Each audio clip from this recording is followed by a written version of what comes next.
Hello class, this is Jason Shire. I am a visual development artist and also an instructor with Art Center College of Design, Laguna College of Art and Design, and now doing a master's workshop class here with CGMW.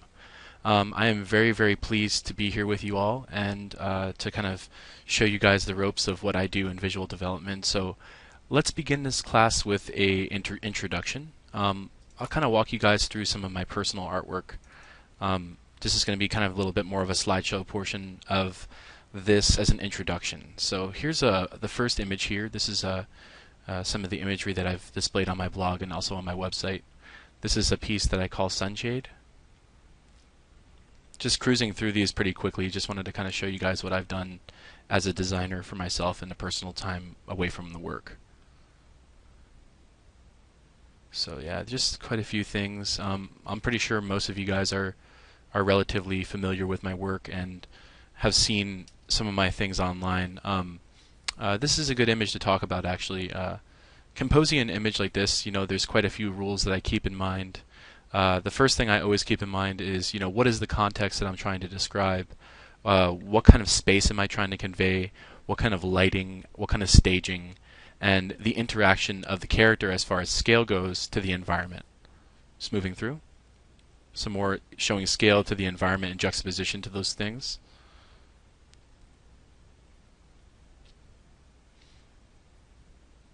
So just going to go through these kind of quickly, just a brief introduction for you guys.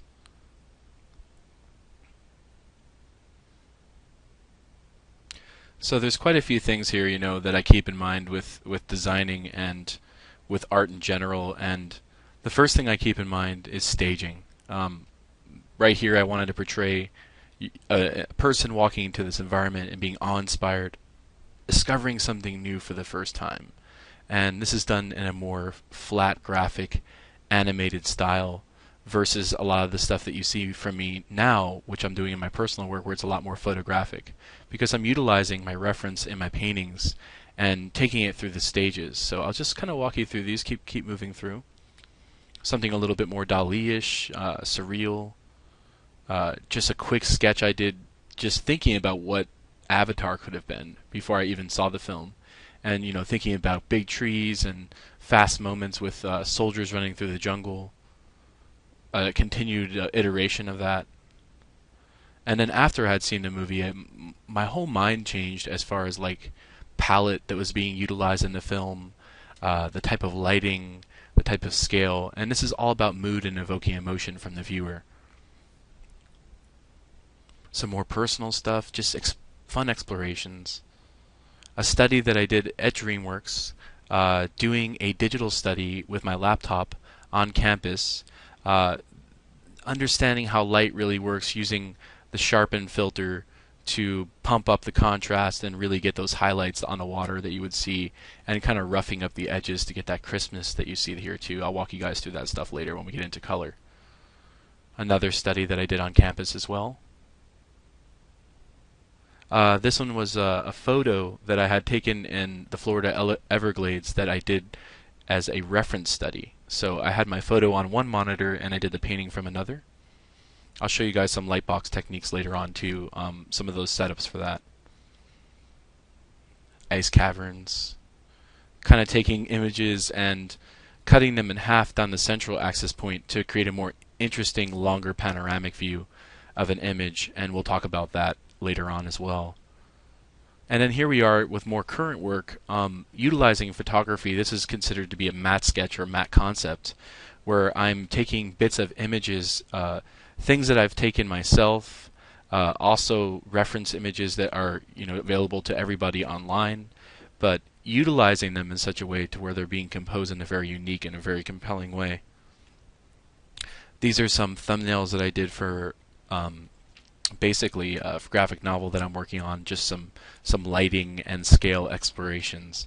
And this is a good one to look at actually, because for your first homework assignment, I'm going to be giving you guys, assigning you 5 thumbnails. And this is a very beginning stages, the very introduction stages of designing environments. And I'd like you to guys start thinking about creating something unique and compelling. You guys are more than welcome to do film studies, pick films like film noir films. I love all the early, turn of the century stuff, Russian and impressionist films. I love film noir, black and white photography. Anything you guys want to do study from is more than happy for me. And I'll show you guys some images later on as well to support that. But this is a good example of kind of the level of finish I'm looking at for the first bout of homework. Moving on through, these are a little bit more developed. As you can see, these are a little bit looser and more impressionistic. And these here are a little bit more developed because you can see some more sharpness in some of the design. The staging is being utilized in such a way that it really carries your eye through as a viewer. And also the uniqueness and the compellingness of some of the characters in juxtaposition to the backgrounds. So moving through again, doing some early silhouette studies. This really helps you also with your environment design as well. Kind of knowing how big the characters are in juxtaposition to the environments themselves, and being able to be smart and make good decisions about lines and being very graphic and very bold about those things, making solid, clear choices. This is a piece I did for Moonshine, which is a book that was published for DreamWorks through Design Studio Press with Scott Robertson. And the image here is called The Nautilus, and it was a piece that I did for my love of the bottom of the sea and just playing with the idea of scale. This is a really great example. You have two jellyfish here swimming by this gigantic nautilus. This is an image that I did in Mudbox, actually. I'll show you guys a breakdown of that later. But utilizing photography in the background, Photoshop, of course, the composite, and also using Mudbox and texture on top to create somewhat of a matte sketch, and then converting that into a nighttime sequence here, and playing with the idea that this is somewhere like on another planet, using two moons and giant creatures flying by and a starry night situation. This is another piece that I did for Moonshine as well, and this one's really cool. I had a lot of fun with this one. It's a gigantic crustacean at the bottom of the ocean that had been living there for, who knows, prehistorically, hundreds of thousands of years possibly, even millions, and it's became part of the bottom of the sea, and corals growing on top of it, different types of vegetation is growing on top of it. These bubbles are showing scale. You have this huge amount of scale shown here with the sharks coming by, possibly great white sharks, and jellyfish as well. Some more personal work, just having fun with color, playing around with scale, playing around with composition. Sketch I did paying homage to Avatar and the Floating Mountains of Pandora. And that same image, that same technique that I was showing you guys earlier, where we take the image, we split it in half, and just try to create a long pan view and see what happens. I like playing with abstractions. This is a prehistoric riverbed sketch that I did. Had a lot of fun with that one, playing with palette. Another piece I did called Summer Rain. Another personal piece, just playing around with scale, architecture. As you guys can see, I'm very into Asian motif and Asian architecture. Another one here, kind of paying homage to my graphic novel that I showed you guys those black and white thumbnails for earlier, with two samurais about to duel. A red sun piece where the sun's about to set and you have this junk ship about to dock inside these very interesting mountains. An ice landscape. A study of the Wudan Mountains at night, showing a moonlight kind of sketch, very graphic. And that's some of my personal work. So going into professional stuff, we're going to talk a little bit about some of the things that I did for color script and final design for Kung Fu Panda Secrets of the Furious 5. First I'll get off by showing you guys some of these mantis backgrounds that I did for Kung Fu Panda Secrets of the Furious 5, and this is a sequence here. And as you guys can see, we'll get into color later, but this is just a supercharged sequence with a lot of shots and trying to create a lot of drama in a very small period of time. But just showing those all together in display.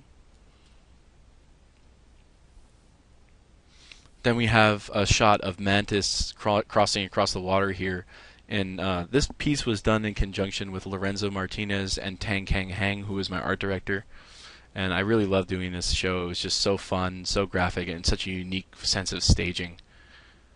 This one here is Mantis. It's one of the first shots in the entire film where you discover Mantis for the first time, and it's just really fun. It's the close-up, and you're inside the environment. Very graphic again, very bold. Him flying along there, taking out some of these ladybug characters.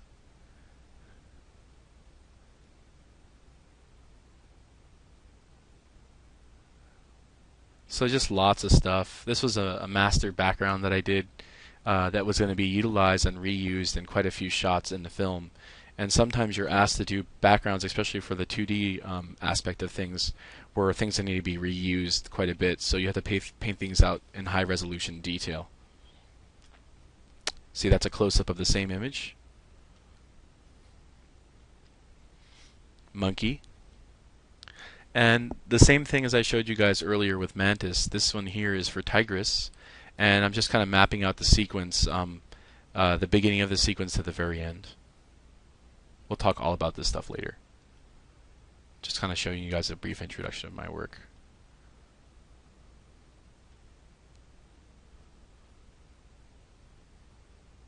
This one here is the same type of thing, full sequence for Viper that I had worked on, quite a few shots. Some close-ups of those in finished state. Really fun stuff.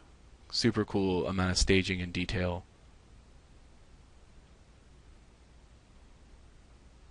So I'm going to stop right there, and I'll show you guys some more work as we proceed on with the class. But yeah, thank you very much for just taking a look at my work, and we'll get right into the lecture. Hello, hi everyone. My name is Jason Shire, and I'm going to be your instructor for this CGMW class. And we're just going to get started right away, and I'm going to go through some of the content that I'm going to be going through in the class. And we'll get started here with our first lesson. And the first lesson I'd like to go over is perspective. So I'm sure everybody here has had basic perspective, and just kind of want to walk you through that. The first one is one-point perspective. As you can see here, this right here is our vanishing point, and we have our perspective lines that converge at the vanishing point and go through different areas of space and distance. And this one here is our most commonly used rule of perspective here in design, which is the one-point perspective, which is commonly seen in concept design for video games, for feature films, and also for animation. The second one would be two-point perspective. That's where we have two focal points, or two vanishing points, excuse me, and both vanishing points converge on opposite sides of the horizon line. Let's first walk through some terminology dealing with perspective. I have put together this sheet here. The first thing here is perspective breakdown. The most common perspective views that you'll see is the worm's eye view, and then you see the eye level view, and also the bird's eye view. These three here are great for creating a shot, and also using perspective to your best advantage to create the best shot possible to tell the story or create a narrative. In addition to that, we have the horizon line, where the eye line is used to position characters in perspective, which is also called the puppet line. This line here is a great way to balance out your characters in perspective using the vanishing point and also the horizon line. Continuing on, we have the basic picture plane for one-point perspective.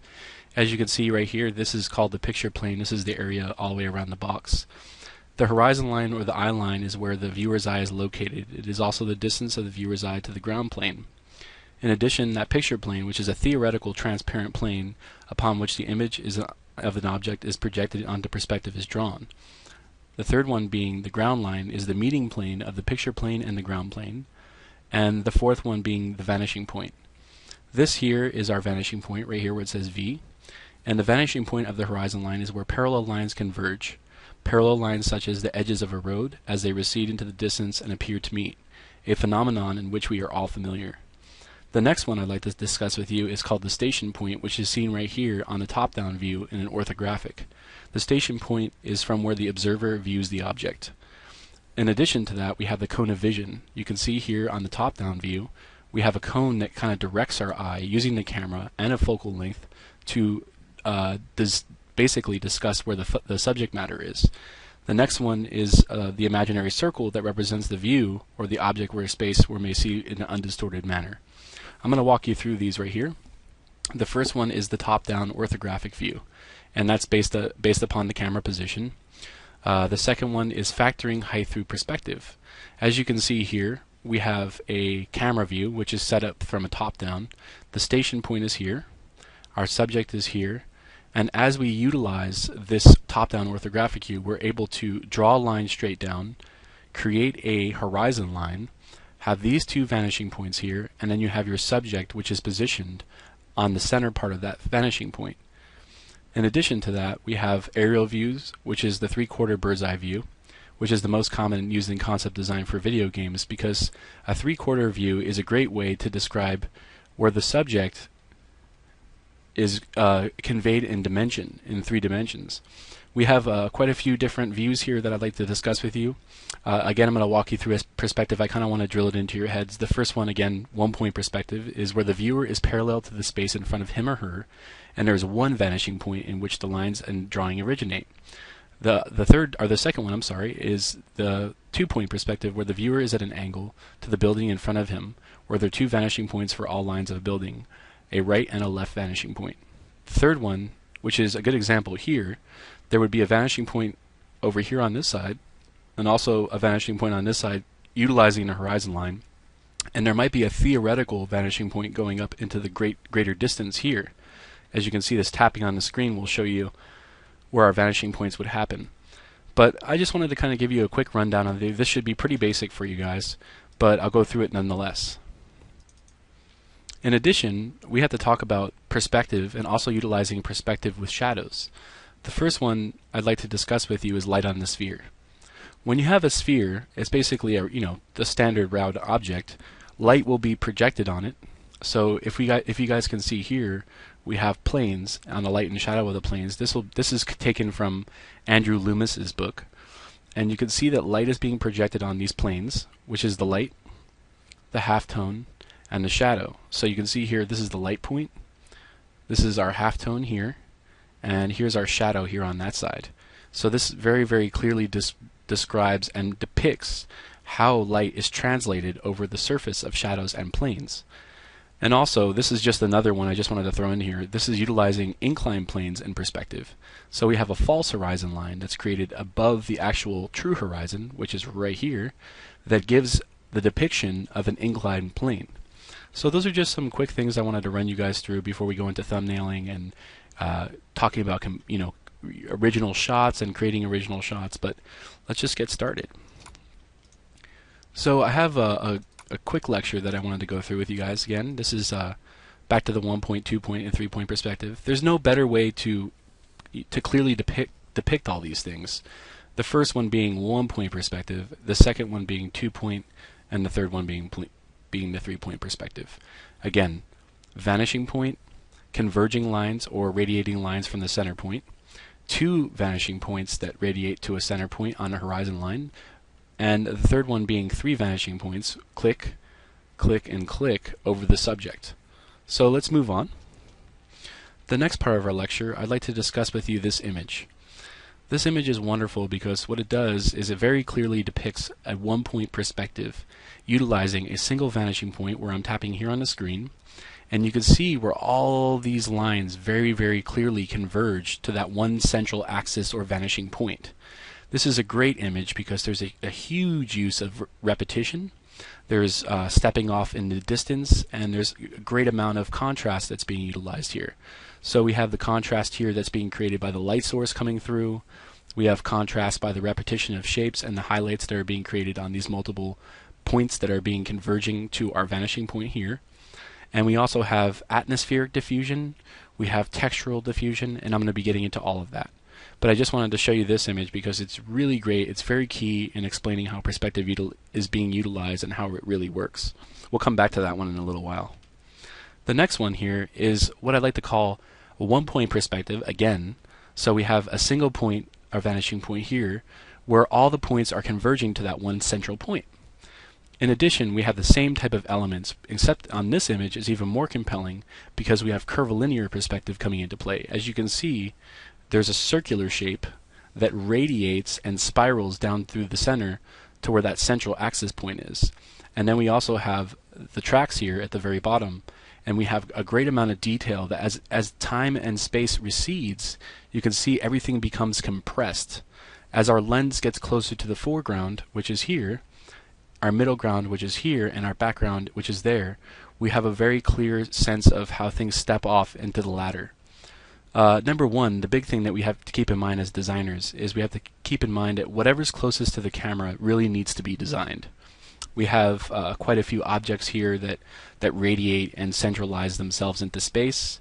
We have quite a bit of detail as space recedes, and as these points get compressed, things become slightly skewed and a little bit harder and more difficult to see.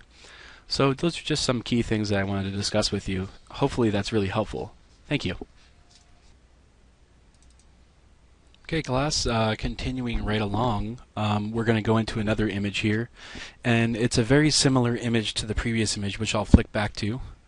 So this image is very compelling, except the only distance and differences that I see in this particular image is things are a little bit more centered. So we see things as far as rules of thirds, we'll get into that later, but we can see here that there's no repeating elements as far as shapes like these that converge and compress. There's repeating elements such as light that are happening here. And we also have spatial changes as far as reflectivity on the ground and some bits of texture and differences in texture as it gets closer to the camera. These pipes are a great example of how perspective can skew a cylindrical shape and a shape that's very similar in the foreground and becomes completely different in the background. There's a nice shadow that's being casted along the wall here. We have a huge shadow area here, and we also have a shadow area here. And this is a very occluded fall off. We'll talk a little bit about light and the changes of light and pitches of light in perspective later on, but I just wanted to kind of familiarize you guys with some of the perspective terminology. Continuing on, this is a very, very different image from the image that we looked at before. Let me just go ahead and zoom in on this one for you a little bit. So with this particular image, this is a great one. We have two different curved columns that converge into different places on either side, and then we have one huge central column that actually frames us here in the foreground. And these are things that we need to look at and we need to discuss. The first thing that I'd like you guys to point out to you guys is the image itself. It's a very compelling image. There's quite a few different things happening here. Number one is there's a very unfamiliar type of perspective happening here. There's one basically vanishing point going on right here, and there's another vanishing point happening over here. And these vanishing points are relative to each other, but they are greater enough distance to where they become two different vanishing points. As you can see here, there's quite a bit of material here that is very different from each other. The first one, which is water, and that's the highest and identifiable reflective material here because of its sheen or its specular nature.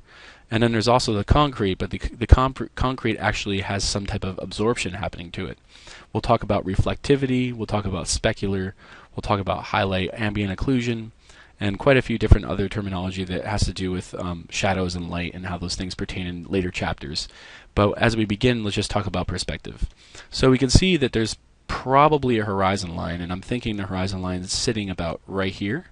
And as the horizon line goes across here, it falls off into these areas. So let's move on. This is a very, very different phenomenon. This is actually done through a lens. This here is basically some form of compression or panoramic curvilinear perspective that's happening. And I have a presentation that I'll walk you guys through on this, but we'll get into that later. This is just something that I wanted to familiarize you guys with. Okay, first part of the chapter, and we'll talk about this with perspective, is atmospheric diffusion. There's some really great images here, and I wish I was able to ask you guys questions about these, because in my classes I typically ask my students questions about what they do see in these images. But I'm going to go ahead and let you know what I see. The first thing that I see here is in the very central area is quite a bit of atmosphere.